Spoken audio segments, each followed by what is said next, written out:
to the world. Subscribe now to the Hot 97 YouTube channel. It's Ebro in the Morning with Laura Stiles and Rosenberg. Ladies and gentlemen, you got it on Ebro in the Morning. Laura Stiles, Prego, Mama Stiles. Yo, when Mama Stiles hangs around for an interview, it's important. We got Rosenberg here.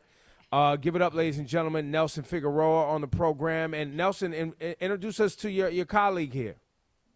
Yeah, this is Julia Fusco-Luberoff. She is our CEO and Director of Women's Empowerment for VotinGerOut.com.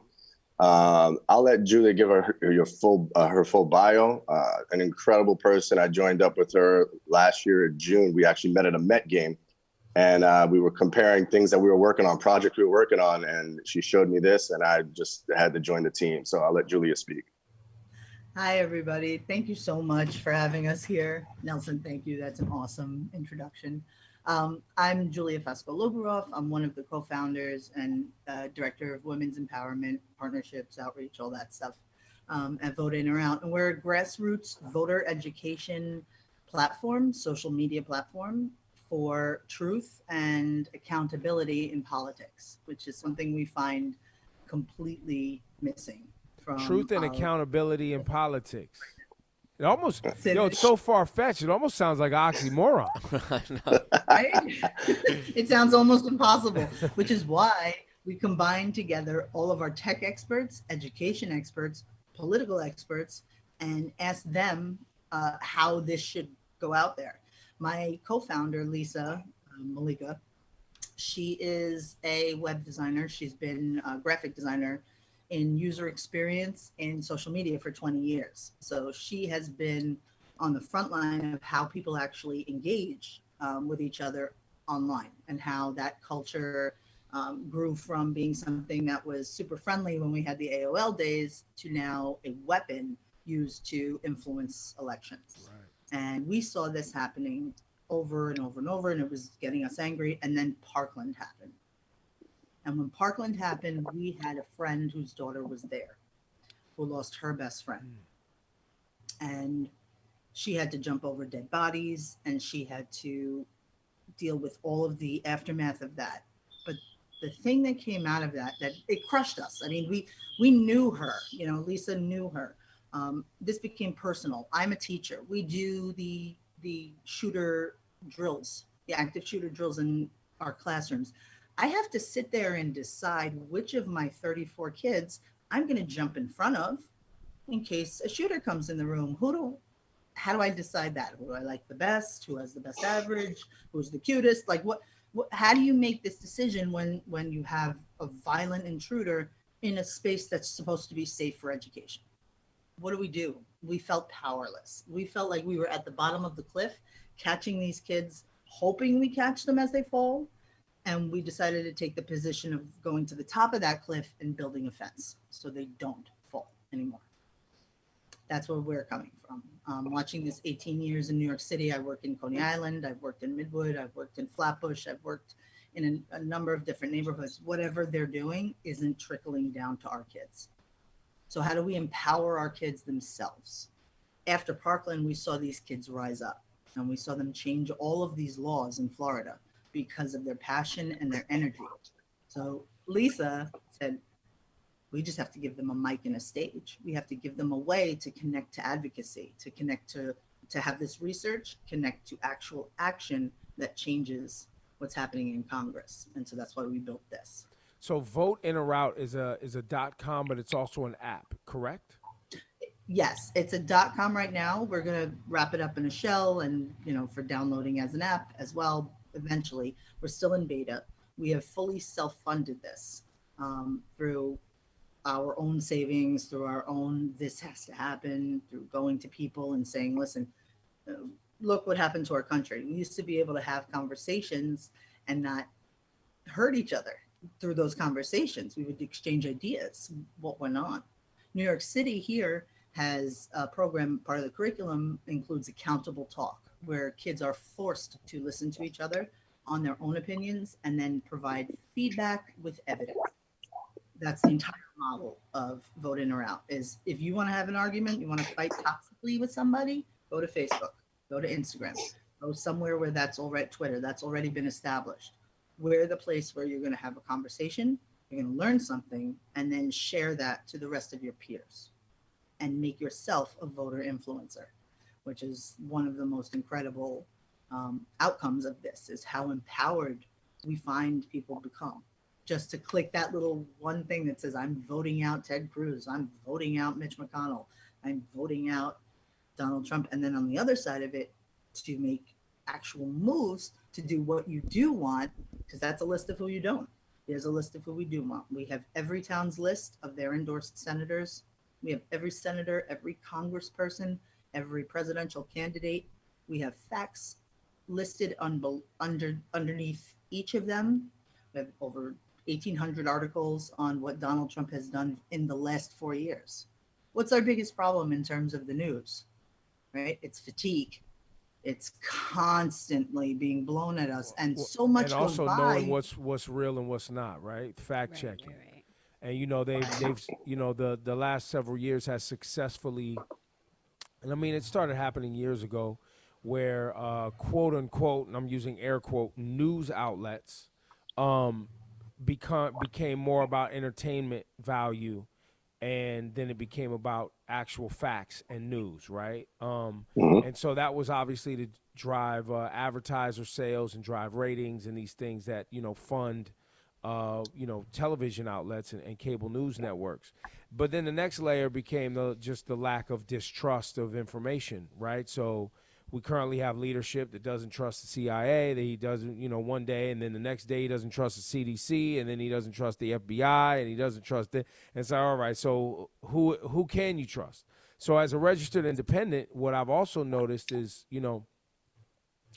I've known obviously people who are Republican supporters throughout the years of all walks of life, but in the last several years, it became this like team sport, where, it wasn't about the ideals of a party. It was about picking who you're lining up with, regardless of what craziness they're saying.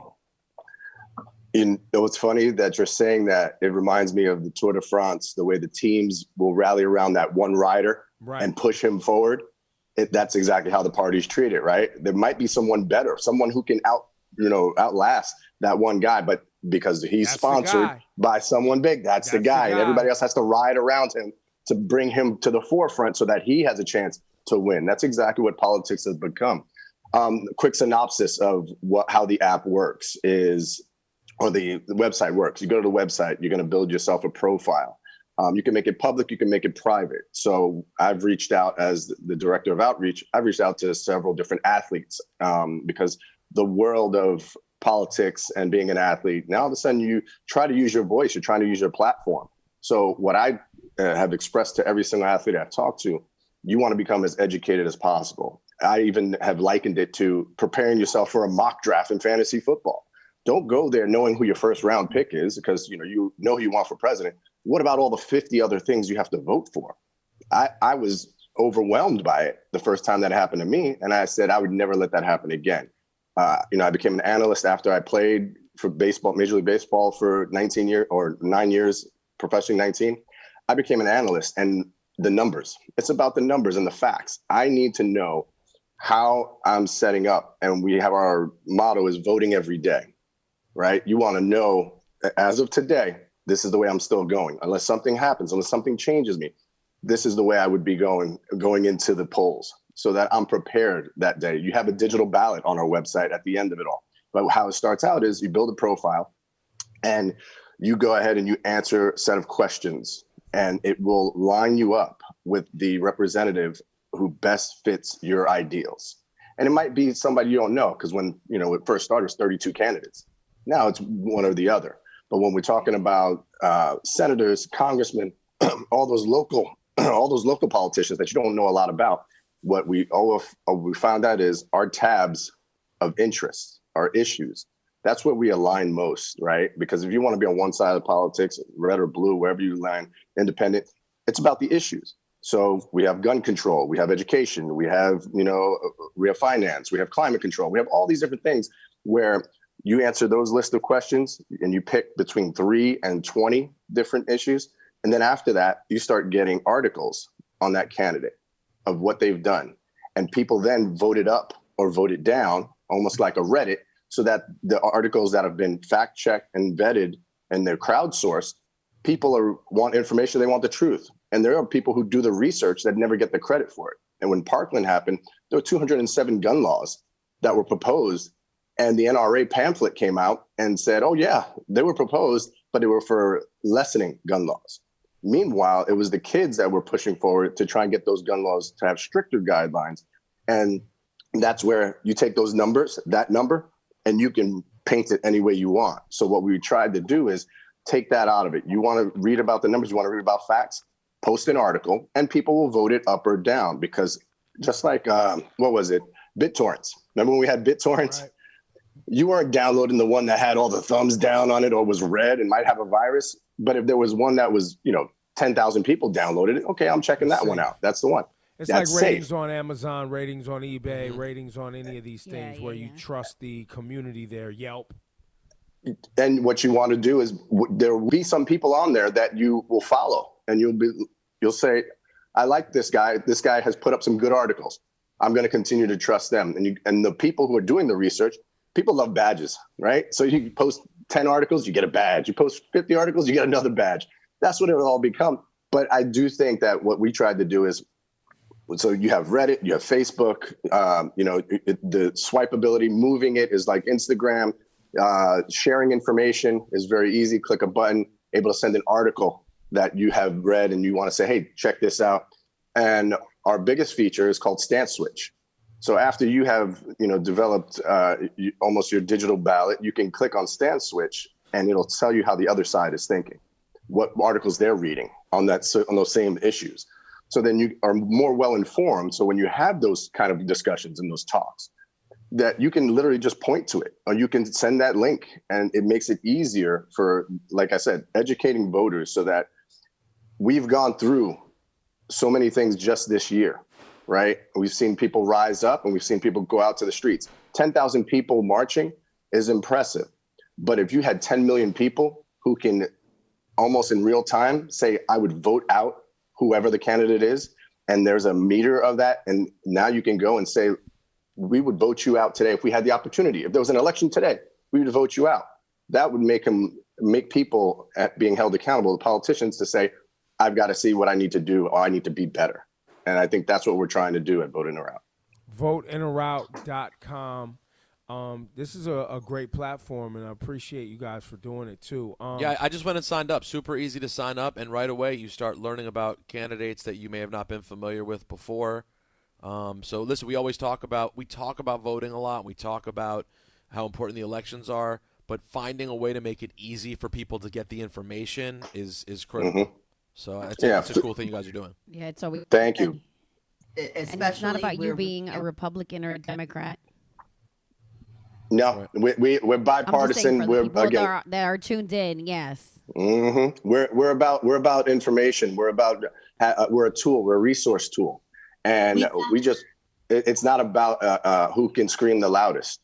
We've seen that on the debate. That's not how it's supposed to work. Good TV, Nelson. How dare you? Real Housewives, loving hip hop, like that's what people want. That's what the people want, man. And that's what it's become. But you know what? The reality part of the reality show is, look at what's happening to us. We're sitting back, and after, like I said, after all the protests are done, people's lives and their livelihoods. Yeah, because I have a daughter.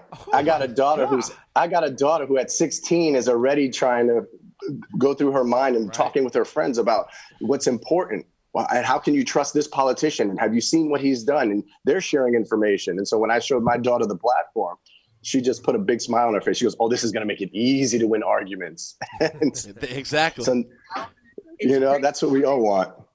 Our Instagram following is mainly kids from 14 to 21, and they have exploded with this because they're looking for information and they're looking for a place to have their voice. And that's really what this is. You can take your ballot, say vote out so-and-so or vote in so-and-so, throw it on Twitter, and you've influenced all of your followers to say, look, this is who I believe in, or this is who I think is making terrible changes for all of us.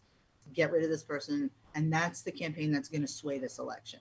We're hitting 1 million households with postcards on VotinGerOut. in swing states to make sure people are informed. We're not trying to make people vote a certain way or another way. This is about getting the correct information. I'm a science person, you know. You make your own conclusions. I trust you to critically think, right? But at least look at what we have. And we've had these conversations with actual Trumpers, like hardcore Trump supporters, who have opened their minds and let this little crack of light in, because this platform is so non-threatening. There's no you're this, you're that, you're a racist. No comment section. Yeah. It's conversation. It worked the other night, right? Mm-hmm. Yeah. So amazing. I think one of the most important things again is to how can you help? You might not have the money to support a candidate. You might not have the resources to do that, but you can go all in and just start sharing the information on each and every one of those things. And it's as if you're donating money to their, to their candidacy.